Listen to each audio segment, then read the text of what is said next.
Dexter Roberts is a non-resident senior fellow at the Global China Hub at the Atlantic Council and joins me now. Dexter, welcome to the day. Now, both sides are praising this visit, but really we're seeing few concrete results. What should we take away from the summit?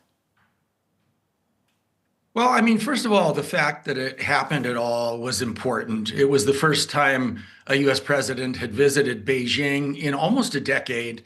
The previous time actually was President Trump as well during his first administration. So the two leaders met. They seemed to get along decently. And that in itself is an accomplishment. However, as you say, the results have been rather unclear. It's been short on details about what, if any, deliverables were achieved. Was the tight choreography that we saw throughout this two-day visit and the mutual flattery, of course, able to hide their differences? I mean, I think that was part of China's intention to show a grand welcome to President Trump. He clearly is receptive to that. One could say he is receptive to flattery. And so, we had the red carpet welcome, the 21-gun salute, as well as scores of children waving flags and flowers, which was quite a surprise. That's something that China used to do really years ago with socialist leaders like Romania's Ceausescu and North Korea's Kim Il-sung. So they decided that would please the president, and I think it did. The flattery going the other direction, we didn't see as much. Trump, of course, referred to Xi Jinping in glowing terms as a great leader and privileged to have him as a friend. Xi Jinping more talked in general about the importance of the U.S.-China relationship. Xi has called this visit a milestone. You say they have little to show for this, but I'd like to know what you think the milestone is for him. Well, for Xi Jinping, again, I think it was important that this trip happen, that there be no obvious hiccups. It was very important to Xi that they would tell the U.S. in no uncertain terms how important they view Taiwan. And he did that.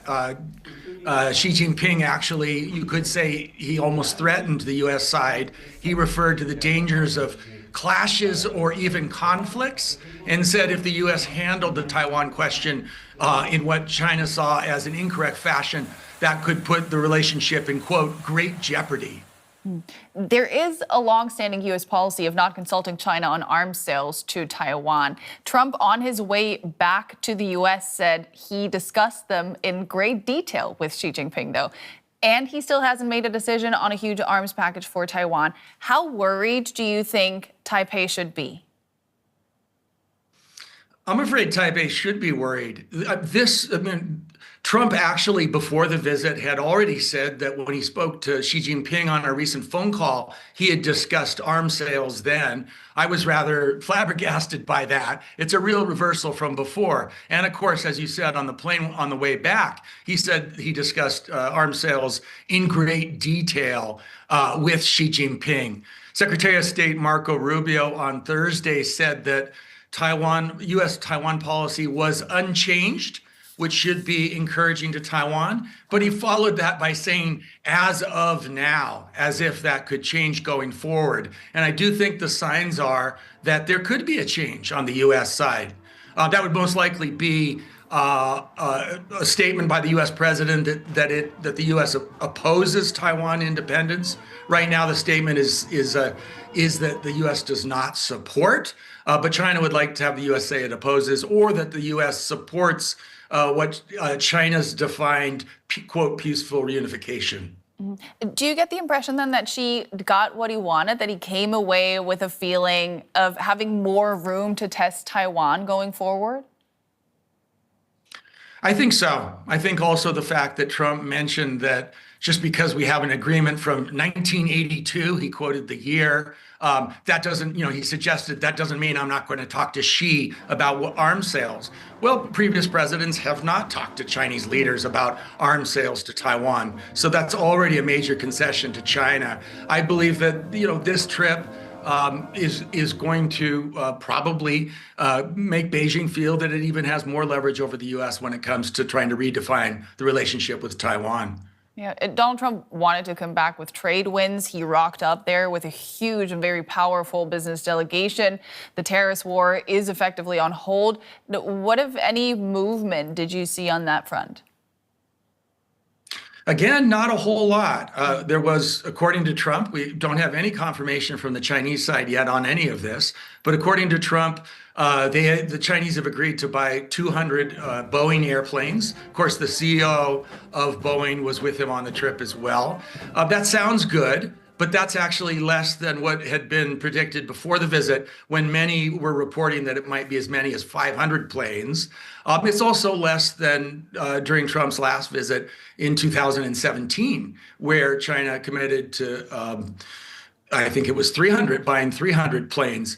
The other thing too, we don't have a figure on the value of deals or MOUs that American companies have signed. Again, almost a decade ago during the last visit, I believe the figure was $250 billion of deals.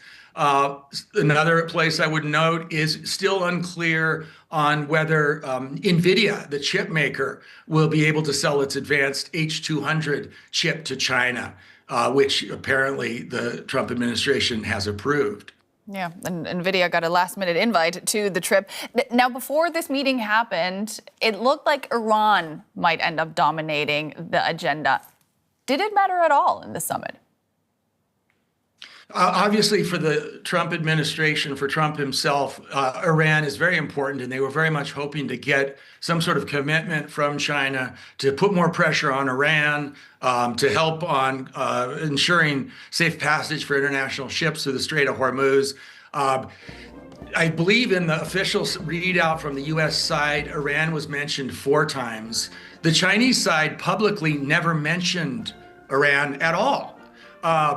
So I think that's, unfortunately for the Trump administration, it does not look like much was given at all, if at all, on the Chinese side on Iran going forward. Again, Trump said that the U.S. and China agreed to certain things like an open strait, like no tolls for the strait, like a non-nuclear Iran. But China said absolutely nothing about that. Dexter Roberts, pleasure having you on the show today. Many thanks. Thank you.